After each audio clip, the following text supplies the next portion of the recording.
Otieno machiegni enye twako kinyi makawuono ageno ni chiew maber wacho ni kata ideko kisungu wacho ni better late than never kata kama ni yudo kai wasetwak matin in korka kori gino mano waneno chieng tich adek mano mar jumani nen rapar kose nen ng'anyo to bende Gen Z mano wuok oko ka giwacho ni wanto wadhi rapar mag jowetewa mano tho higa mokalo bende ne gi achieve mission margi mar rapar kose nodoko bedo njore ka achiel kod kuom waneno jogo ma tho ka achiel kod mwandu mane okethore.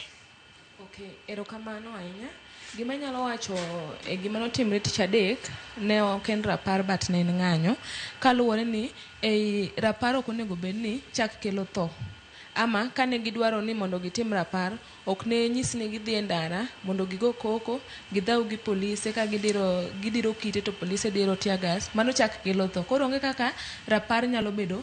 chak changia e tho mar rowere kendo. Koro gima ne Gen Z sopango ni gidhi timo rapar, ne gipango ni rapar but giduogo giwile ni obed another protest. On the other hand, inyalo wacho ni Gen Z semano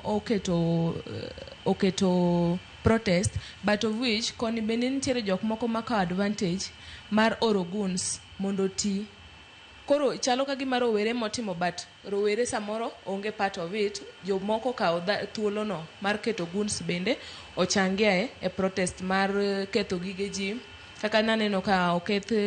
mwandu mag ji eki supermarkets moko obedo robbed of which accuse Gen Z mago but Gen Z samoro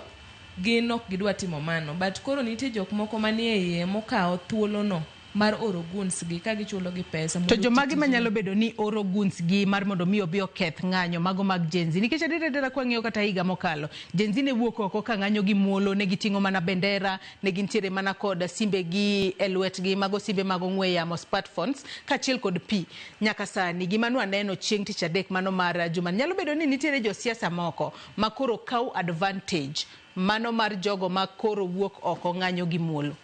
Obvious josiasa tema kawo gini but ok wanyal luongo gini ng'ane mano oketo gini nikech waonge evidence e kalatas to wang'e ni josiasa tema tiyo gi vijende moko mondo donje e kind Gen Z giendi mondo gibed kaka goons gigoji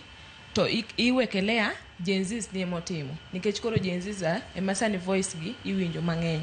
Yeah. Bende wabubedo ka watwak ni ang'o miyo Gen Z pod oramarama ni nyaka